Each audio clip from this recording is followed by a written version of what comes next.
Alright, so this is going to be another movie review. This one's called The T.A.M.I Show, 1964. This is supposed to be a rockumentary, but it's more like a pop music from 1964, right around the time when the Beatles were getting ready to take over the airwaves from the Beach Boys. It's about the time period when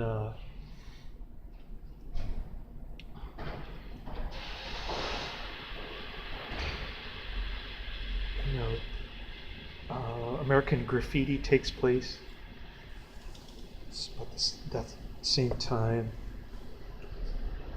And I've never been a real big fan of pop music, so I'm giving this 1.5 out of 5 stars. I really dislike this. I was always more interested in college radio from the early 90s, the weird esoteric stuff. So I'm not a real big fan of rock and roll or soul music from this period. But it's got a wide range of characters in this one. I suppose the standout performance is Smokey Robinson. He's got a great voice and pretty good little dance act going there. So that was the only thing that really impressed me. You also get to see a young Dennis Wilson before he went off the deep end, quite literally. And so that was kind of interesting. The Rolling Stones are the last act, and they played Time Is On My Side, which is the only song that I recognize from this time period. This is right around the beginning of the British invasion, kind of ruined pop music, although never really liked pop music in the first place. Although the Rolling Stones kind of sound a little bit like the Mummies at one point when Keith Richards is going off on his guitar, and it still sounds like hick music to me. But anyways, a lot of girls in the audience screaming Santa Monica in black and white. And it's weird, in the beginning they do Chuck Berry and then they play some other band that I never heard of. And then they go back to Chuck Berry and it's like back and forth, back and forth. A lot of times the entertainers come on the stage to commingle with the dancers. A lot of the dancers are like in their bikini bottoms, and one gal looks like she's in her underwear. She's just wearing a sweater over her top in her undies or something. But I guess it's just a swimsuit bottom, like a bikini bottom. Can't really tell because it's black and white, but it just looks kind of funny. And Jan and Dean are the introduce all the bands. One of them's like riding around on a skateboard on the stage, and I don't know. This is only for hardcore fans of this time period, the pop music during this time period. It's got Marvin Gaye and the Beach Boys, Jan and Dean, James Brown, and the Fabulous Flames. I didn't particularly care for James Brown. It's like yelling into the mic and doing his chicken with his head cut off kind of dance. I never really cared for James Brown, but anyways, I never really liked Marvin Gaye, or the Gore lady is kind of interesting. She's got a couple halfway decent songs, but her outfit is really Looks like she just came out of church or something. Diana Ross's hair looks all poofy, like she's wearing a wig or something. So it's kind of an interesting time capsule. Right around the time when LBJ was wreaking havoc in Vietnam. And yeah. I don't know what else to say about this. The beginning is kind of interesting when they have the song and people running around. Here they come. Wah, wah, wah, wah, wah. But then it sort of goes downhill from there. I didn't really care for this. I guess I'm not from this era. I was born in 1970, so I never grew up during this time period. I hate the Beatles, and don't particularly care for the Rolling Stones, although I hear them on the radio on the classic rock station all the time. They play like Sympathy for the Devil, stuff like that. I hated that movie, Sympathy for the Devil, mainly because it was a Godard flick and it was full of communist Black Panther crap. So, I don't know. I just not into this whole pop music scene from 1964. The only person that really impressed me in this one was Smokey Robinson. Like I said, he put on a pretty good act for a pop musician. And I don't know, Jan and Dean are kind of lame.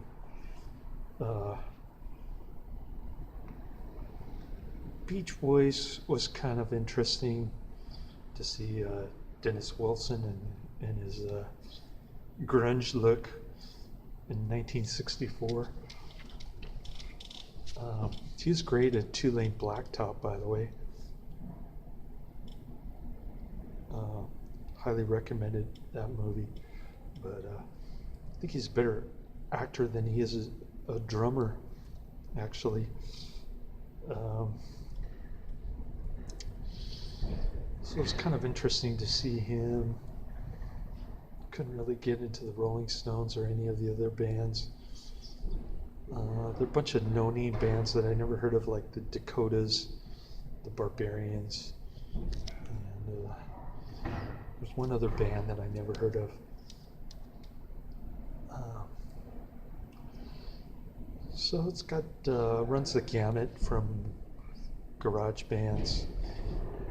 I didn't really care for the Barbarians. They just had like mop hair, and they didn't sound too good.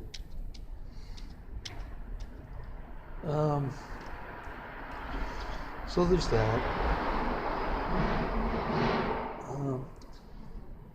This movie gets like an 8.5 on IMDb, which is really, really high. So I guess I'm in the minority opinion here, but I'd say skip it. Don't check it out. Can't recommend it. I'm not gonna post anything on the description box, so that's the end of my review. I've got an old coworker who's coming back to work with me, apparently, in the same department, which is kind of discouraging because I had a crush on her when I worked at our previous employer. She told me that she didn't have a boyfriend at the time, but later on, when I switched companies, I found out that she was dating some other guy. So it's going to be very awkward, to say the least, working with her. And I'm not looking forward to that. But anyways, should be interesting.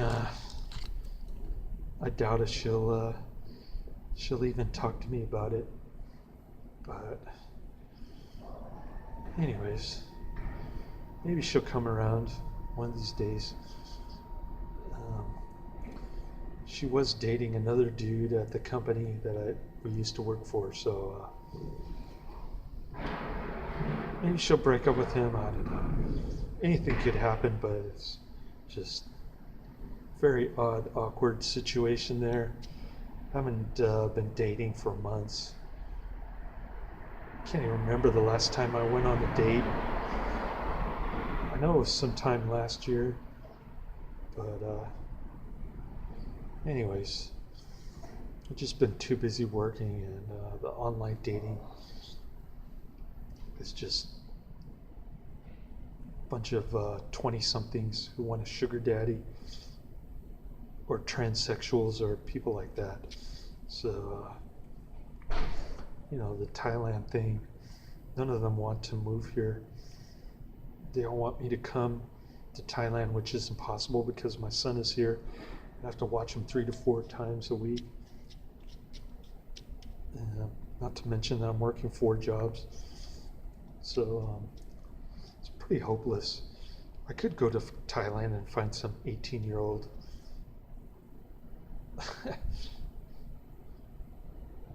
but I'd have to check her ID, of course, because I guess the legal age of consent is a little bit fuzzy in Thailand. Not so much over here. Anyways, it's pretty crazy stuff over there. So I guess that's the end of my review. I'm done talking about my personal life. Got all my W-2s in, so I gotta file taxes. I'm not driving around as much as I used to. I'm not driving to San Jose and back for work on my primary job, which was just totally nuts. And now I'm working about 80 hours a week, though,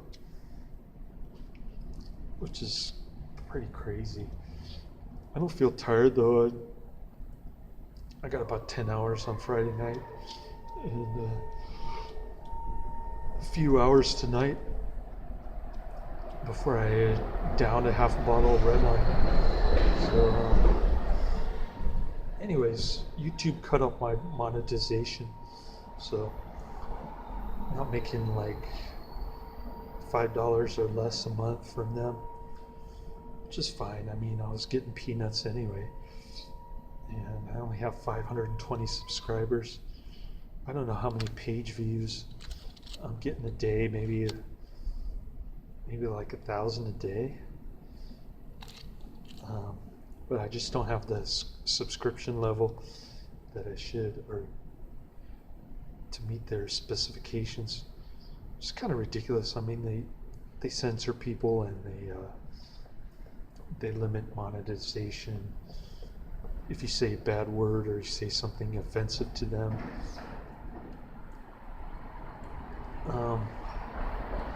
And now they just cut off people's channels altogether because somehow if you don't have enough subscribers or page views, you're not legitimate. You're some kind of scammer person, I guess, in their mind.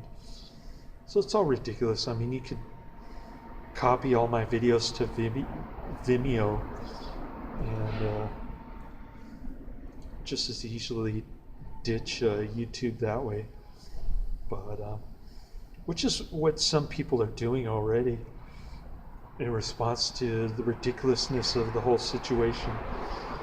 So that's my commentary on YouTube. I shouldn't talk bad about them, but I have no reason not to because they're not paying me anyway.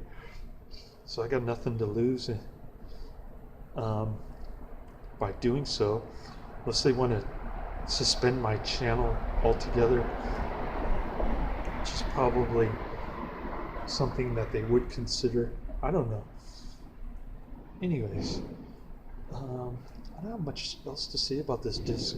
It's got some bonus features, which I'll check out now, but really looking forward to watching these other discs that I got. What else?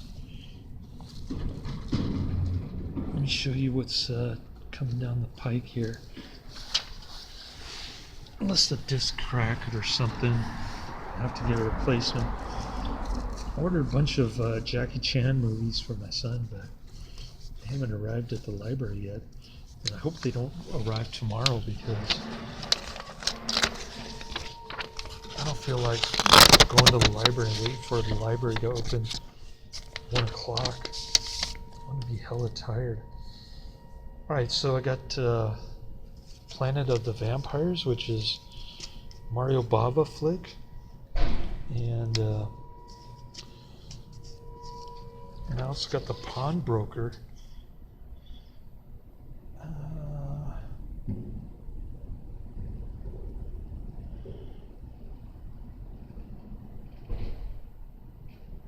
From 1965. So we'll see how that one goes. But I'm really looking forward to Planet of Vampires, Mario Bava sci-fi flick, which Alien ripoff later on. A lot of movies ripped off Mario Bava, man. I think Friday the 13th Part 2 was pretty much the slasher movie that Mario Bava made around 1970. And Planet of the Vampires was pretty much Aliens from the late 70s. So yeah, I'm definitely looking forward to watching that one. Maybe I'll watch a little bit later on after I nod off a bit for a few hours here. Once the red line starts wearing off. But anyways, that's the end of my review. I got some more DVDs to review this weekend, so stay tuned. Laters.